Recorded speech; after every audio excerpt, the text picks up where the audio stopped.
हार तो मेरी माँ ने दिया था, इसे संभाल कर रखना है। चलो बाजार से सब्जियां लेकर आती हूँ। वो गहनों को मेज पर छोड़कर बाहर चली जाती है।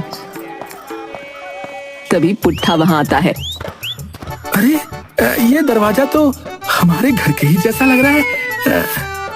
घर तो मेरा ही है, लेकिन न जाने क्यों अजनबी सा लग रहा है। इसे मैंने कब बनवा लिया, मुझे तो याद ही नहीं। हे भगवान, मेरे पास इतने कीमती गहने हैं और मुझे पता भी नहीं। ये शर्मीली भी ना ये गहने ऐसे ही खुले छोड़ गई। वो गहने उठाता है और चला जाता है। मुखिया की पत्नी गहने गायब देखकर चिल्लाती है, सुनो सुनो, कोई मेरे गहने चोरी करके ले गया। क्या हुआ? कौन चोर आया? जिन्हें शक है उन्हें बुलाओ। मुझे पूरा यकीन है ये भुलक्कड़ पुट्ठा का काम होगा, क्योंकि कुछ देर पहले मैंने पुट्ठा को ही इस घर के आसपास मंडराते हुए देखा था। मुखिया गांव की चौपाल पर हवलदार और पुट्ठा को बुलाता है। पुट्ठा, सच सच बताओ, मुखिया जी के गहने कहाँ हैं? गहने? कौन गहने? ओ, वो गहने। अरे वो तो मैं अपने घर से उठा के लेके आया था। मतलब तुम चोरी कबूल कर रहे हो? चोरी? अरे अपने घर से कौन चोरी करता है भाई? अबे ओ पुट्ठा, वो हमारा घर था, तुम्हारा नहीं। अच्छा, मेरा घर नहीं था तो किसका घर था? गांव वाले हंसने लगते हैं। तभी पुट्ठा अचानक भोजपुरी में बोलने लगता है। देखिए भैया, हमारी बात सुनी। हाँ, हम ना जानब हाँ कि गहना हमरा ही लगल है। हमरा याद नहीं पड़त कि कब ले आवा। अबे तू सही बोलते बोलते अचानक क्यों बिहारी भाषा कैसे बोलने लगा बे? क्या दिमाग से सटका हुआ है क्या? अरे अरे साहिब, अरे साफे बोला तानी। वो गहना तो हम सोचे कि शर्मीली के लिए लिया है। अबे ये क्या नौटंकी करने लगा रे? है तू अचानक से अलग अलग भाषाओं में क्यों बात कर रहा है रे? क्या तुझे भूलने के अलावा कुछ और नई बीमारी हो गई है क्या? अरे इतना काहे गुस्सा रहे हो मुखिया जी? है हम तो रउआ के गुस्सा में ना ही पड़ा भा। अरे यार, ये तो पागल ही कर देगा। मैं पहले ही बोल रही थी कि गहने पुट्ठा ने ही चुराए हैं, क्योंकि मेरे घर से बाहर जाने के बाद यही घर के आसपास मंडरा रहा था और अजीब सी नजरों से घर को देख रहा था। इनकी तरफ से मैं माफी मांगती हूँ। आप सब तो जानते हैं ये भुलक्कड़पन के शिकार हैं। अरे अब तक तो इसे भूलने की बीमारी थी, अब तो ये दूसरों के घर के कीमती गहने भी चुराने लगा। अपने पति को घर पे बंद रखा कर शर्मिली, ऐसे तो ये किसी के भी घर में घुसकर उसके कोई भी कीमती सामान को चुरा ले जाएगा और कह देगा हमारा घर है। अब शर्मिली, पुट्ठा को एक नई बीमारी और हो गई है। कौन सी बीमारी मुखिया जी? शर्मिली पुट्ठा अलग अलग भाषाओं में सबसे बात कर रहा है। कभी वो भोजपुरी भाषा बोलने लगता है तो कभी कोई और। शर्मिली अपना सर पकड़कर कहती है, हे भगवान, पहले इस भुलक्कड़ ने मेरा जीना हराम कर रखा था, अब ऊपर से ये और नई बीमारी क्या गजब ढाएगी पता नहीं। शर्मिली पुट्ठा को वापस खींच ले जाती है।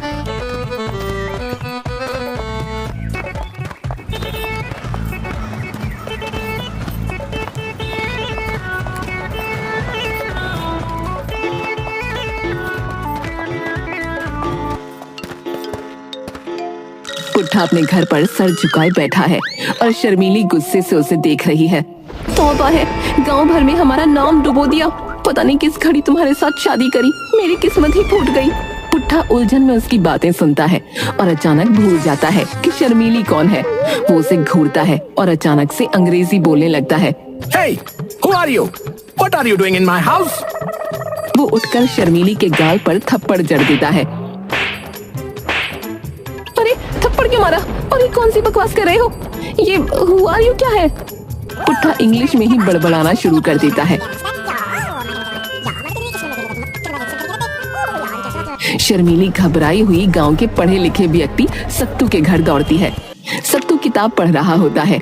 सत्तू भैया जल्दी चलिए, मेरा पति पुट्ठा फिर से पागल हो गया है, इस बार कुछ अजीब अजीब बोल रहा है। अरे अब क्या किया पुट्ठा ने? क्या इस बार भी तुम्हें भूल गया क्या? इस बार तो हद ही पार हो गई, इंग्लिश बोलने लगा है और थप्पड़ भी मार दिया मुझे।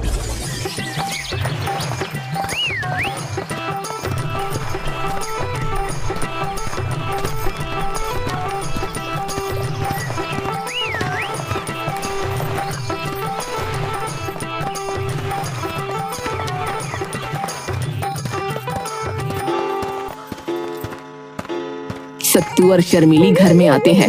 पुट्ठा कुर्सी पर बैठा खुद को राजा समझते हुए बोल रहा है, I don't know who this lady is. She came to my house and started shouting, "Someone take her away." सत्तू ठहाका लगाकर हंस पड़ता है। अरे शर्मिली, ये कह रहा है कि तुम कौन हो और ये तुम्हें घर से निकलने को कह रहा है, और ये भी कह रहा है कि इसकी अभी शादी नहीं हुई। सुनकर शर्मीली के होश उड़ जाते हैं। वो गहरी सोच में डूब जाती है। हे भगवान, इस बार पुट्ठा को भूलने का बड़ा भयानक दौरा पड़ा है, लेकिन ये अलग अलग भाषाएं कैसे बोल रहा है।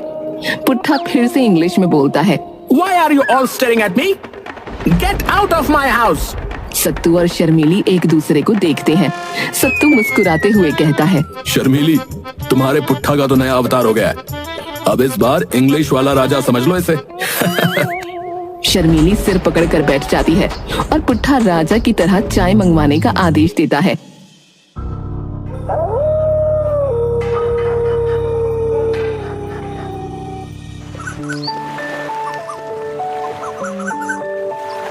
सुबह का समय, जमींदार अपने खेत में मजदूरों पर गुस्सा कर रहा है। तुमसे एक काम भी सही से नहीं होता है?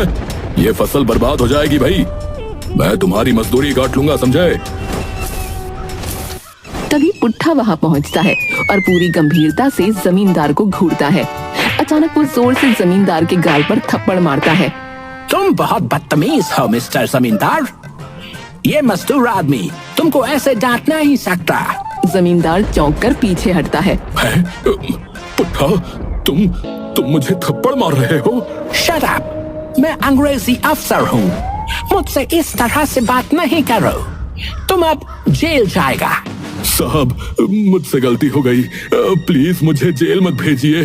ठीक है, फाइन देना पड़ेगा। 10 रुपया निकालो। जमींदार हैरानी से उसे देखता है और तुरंत भागकर शर्मीली को खबर देने जाता है। जमींदार शर्मीली के दरवाजे पर पहुंचता है और दरवाजा खटखटाता है। शर्मीली, अरे शर्मीली, जल्दी बाहर आओ भाई। अरे तुम्हारा पति पुट्ठा जो है पागल हो गया है। अब क्या कर दिया उसने? अरे वो मेरे खेत में है। उसने मुझे थप्पड़ मारा और कहता है कि वो अंग्रेजी अफसर है। मुझे डर लग रहा है अब उससे। शर्मीली माथा पकड़ लेती है। अरे भगवान, ये पुट्ठा तो हमारी इज्जत मिट्टी में मिला देगा। चलो मैं खुद जाकर उसे संभालती हूँ।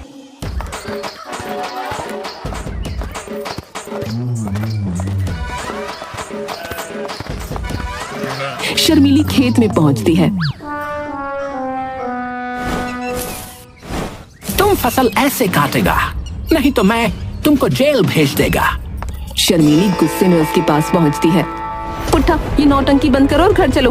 तुम कोई अंग्रेज अफसर नहीं हो। देश को आजाद हुए 100 साल से ऊपर हो गए हैं। ओए, तू झूठ बोल रही है। और मैं अंग्रेज अफसर नहीं, और मैं क्रांतिकारी हूँ। और जमींदार दुष्ट है और मैं उसे सबक सिखा रहा हूँ। अब ये कौन सा नया नाटक है? पंजाबी कैसे बोलने लगे? पुट्ठा सीना चौड़ा कर खड़ा हो जाता है। और मैं भगत सिंह का साथी हूँ और ये जमींदार गरीबों को सताता है। मैं उससे सुधार के रहूंगा। शर्मीली, इसे यहाँ से ले जाओ। ये तो सच में पागल हो गया है और सबको पागल कर रहा है। चलो घर चलो। तुम क्रांतिकारी नहीं हो और ये सब बेवकूफी बंद करो। पुट्ठा बड़बड़ाता हुआ घर वापस आता है।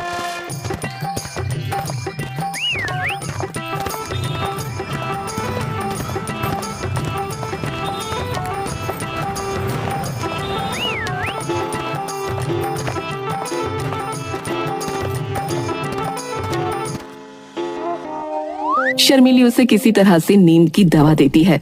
आज इसे सुला देना ही ठीक है, वरना पता नहीं कल कौन सा नया ड्रामा करेगा। पुट्ठा दवा खाकर सो जाता है।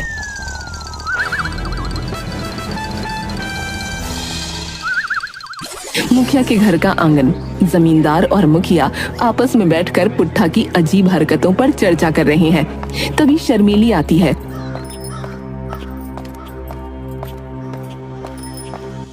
अरे शर्मीली, अच्छा हुआ तुम आ गई। हम तुम्हारे ही पास जाने वाले थे। तुम्हारे पुट्ठा के बारे में ही बात कर रहे थे। अब मैं क्या करूं? पहले तो पुट्ठा सिर्फ भूलने की बीमारी से परेशान करता था, लेकिन अब तो वो अजीब अजीब हरकतें कर रहा है। जैसे जैसे क्या बताऊं, पहले वो पंजाबी बोलने लगा, फिर कहता है कि वो क्रांतिकारी है, और हद तो तब हो गई जब उसने इंग्लिश बोलना शुरू कर दिया। मुखिया और जमींदार एक दूसरे को देखकर सिर हिलाते हैं। अरे जिसने कभी स्कूल का दरवाजा नहीं देखा वो इतनी भाषाएं कैसे बोल सकता है? मैं तो कुछ नहीं समझ पा रही कि ये कौन सी बीमारी है, या ये कोई भूत प्रेत का चक्कर है। शर्मीली, तुम चिंता मत करो। मेरा एक रिश्तेदार है, डॉक्टर पकोड़ा। उसने बड़े बड़े भुलक्कड़ों और पागलों को जो है सही किया है भाई। शाम तक वो यहाँ आ जाएगा। तुम पुट्ठा को जो है उसे दिखा देना। मुझे पूरा यकीन है कि वो पुट्ठा को सही कर देगा। शर्मीली थोड़ा चौंकती है और हैरानी से पूछती है, डॉक्टर पकौड़ा, ये कैसा नाम है? मुखिया और जमींदार हंसने लगते हैं। अरे वो असल में पहले पकौड़े बेचता था ना भाई। पकौड़े बेच बेच कर ही उसने जो है अपनी पढ़ाई पूरी की। तब से उसका नाम डॉक्टर पकोड़ा ही पड़ गया। और वो सिर्फ डॉक्टर ही नहीं, वो जो है तंत्र मंत्र भी जानता है। हाँ, क्या सच में ये आदमी पुट्ठा को सही कर देगा? सही तो करना ही पड़ेगा। तुम्हारे पुट्ठा की हालत तो ऐसी है कि कल को वो खूंखार अपराधी भी बन सकता है, और तब तो वो पूरे गांव का सत्यानाश कर देगा। ठीक है, जब तुम्हारा डॉक्टर पकौड़ा आ जाए तो मुझे बुला लेना, मैं पुट्ठा को वहीं लेकर आऊंगी। इतना कहकर शर्मीली वहां से चली जाती है। मुखिया और जमींदार एक दूसरे को देखकर गंभीर हो जाते हैं।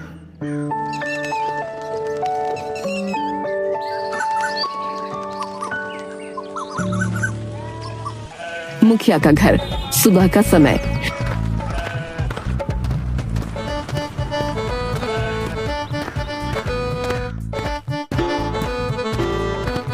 डॉक्टर पकौड़ा 40-45 साल का, अजीब कपड़ों में, माथे पर तिलक और गले में मालाएं पहने हुए अजीबोगरीब अंदाज में आता है, जिसके हाथ में एक झोला है जिसमें ढेर सारे कागज और कुछ हरी भरी जड़ी बूटियां हैं। डॉक्टर पकोड़ा के आने की खबर से ही आधा रोग भाग जाता है। अब पूरा गांव चंगा हो जाएगा। डॉक्टर पकोड़ा, बहुत दिनों के बाद आए हो भाई। इस बार तुम्हें हमें एक बड़ी मुसीबत से बचाना है। आई मुसीबत कैसी भी हो, मैं उसका हल निकाल लेता हूँ।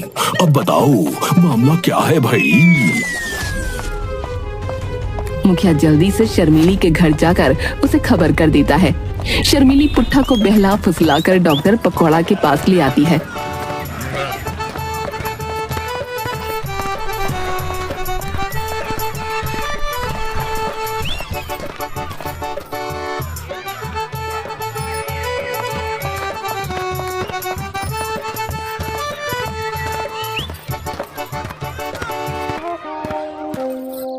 पुट्ठा को इस बात का बिल्कुल अंदाजा नहीं था कि उसे इलाज के लिए लाया गया है। हम यहाँ क्यों आए? और ये बाबा कौन है? चुप रहो, ये बाबा नहीं डॉक्टर है, तुम्हारी बीमारी ठीक करने आए हैं। डॉक्टर पकौड़ा पुट्ठा को सिर से पैर तक देखकर गंभीर मुद्रा बनाता है। बहुत गंभीर मामला है, बहुत गंभीर। ये स्पिरिट पर्सनैलिटी का केस है भाई। शर्मीली और मुखिया चौंक जाते हैं। डॉक्टर साहब, ये कौन सी बीमारी है? हमने पहले तो कभी नहीं सुनी। आई, तुमने अपरिचित फिल्म नहीं देखी क्या? देखी है, पर वो तो फिल्म थी ना। आई, फिल्म असली जीवन से ही बनती है मुखिया। तुम्हारे पुट्ठा के अंदर अलग अलग व्यक्तित्व आ गए हैं भाई। तभी ये कभी अंग्रेज बन जाता है, कभी पंजाबी और कभी बिहारी। ये बीमारी दवा से नहीं, मेरी बातों से ठीक होगी। नहीं, मैं पुट्ठा को आपके पास अकेला छोड़ूंगी। डॉक्टर पकौड़ा मनाने लगता है। मुझे एक मौका दो, अगर मैं नाकाम रहा तो खुद पागल खाने चला जाऊंगा। मुखिया शर्मीली को समझाता है।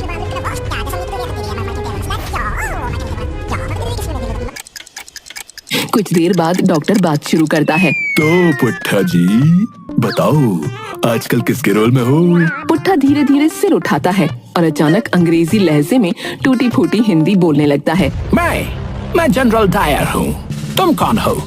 तुम वही क्रांतिकारी हो जो इंडियन को भड़काता है? डॉक्टर पकौड़ा की आंखें फटी रह जाती हैं।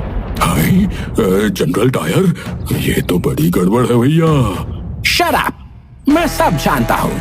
तुम मेरे खिलाफ प्लान बनाते हो। अचानक डॉक्टर पकौड़ा को पकड़ लेता है और पीटने लगता है। आई, अरे छोड़ो, मैं तुम्हें ठीक कर रहा हूँ। पुट्ठा अंग्रेजी लहजे में चिल्लाता है। तुम जेल जाएगा, मैं तुम्हें छोड़ेगा नहीं। डॉक्टर पकौड़ा डर के मारे छूट कर भागता है। डॉक्टर साहब क्या हुआ? पुट्ठा ठीक हो गया? अरे पागल खाने में भर्ती करो इसे, मैं अब नहीं रुकूंगा। ये जनरल डायर बन गया है, मुझे माफ करो। अरे भागो भाई भागो। शर्मीली और मुखिया एक दूसरे को देखकर हैरानी में पड़ जाते हैं। शर्मीली और मुखिया डॉक्टर पकौड़ा के भागने के बाद बुरी तरह परेशान है। अब मैं इस भुलक्कड़ पुट्ठे का क्या करूं? पहले तो सिर्फ भूलने की बीमारी थी, अब तो ये अलग अलग भाषाएं भी बोलने लगा है। तभी एक साधु झोली लिए वहां आ जाता है। क्या मजेदार मामला है। मुखिया चौंक कर साधु की तरफ देखता है। अरे बाबा जी, आपको हंसी क्यों आ रही है? यहाँ हमारी जिंदगी तबाह हो रही है और आप मजे ले रहे हैं। अरे कैसे साधु हैं आप? अरे बेटा, आज मंगलवार है। मैं मंगलवार को सिर्फ हंसता हूँ। हंसी ही तो जीवन का आनंद है। साधु महाराज, हंसना छोड़िए, कुछ ऐसा उपाय बताइए जिससे हमारे चेहरे पर भी हंसी आ जाए। साधु अचानक गंभीर हो जाता है। क्या हुआ, बताओ। शर्मीली पुट्ठा की सारी हरकतें और डॉक्टर पकौड़ा के भागने की बात बताती है। साधु आंखें बंद करके कुछ पल के लिए सोचता है, फिर अपनी झोली में से एक जड़ी बूटी निकालता है। ये लो, इसे अपने पति को खिला देना। इससे उसका दिमाग शांत हो जाएगा और वो 2-3 दिन गहरी नींद सोएगा। उसका दिमाग थक चुका है और उसे आराम की आवश्यकता है। जब वो सोकर उठेगा तो बिल्कुल ठीक हो जाएगा। मुखिया और शर्मीली साधु को आश्चर्य से देखते हैं। क्या सचमुच ये काम करेगा? विश्वास रखो बेटा, ये जड़ी बूटी चमत्कारी है।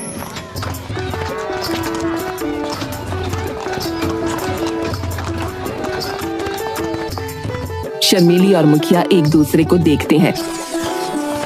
शर्मीली पुट्ठा को बहला फुसला कर घर लाती है। पुट्ठा थोड़ी नखरेबाजी करता है। अरे अब ये नया क्या पकाने जा रही हो?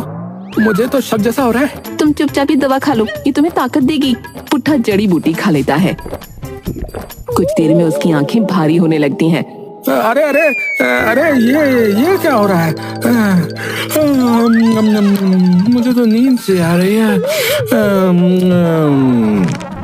पुट्ठा बिस्तर पर गिर जाता है और गहरी नींद में सो जाता है।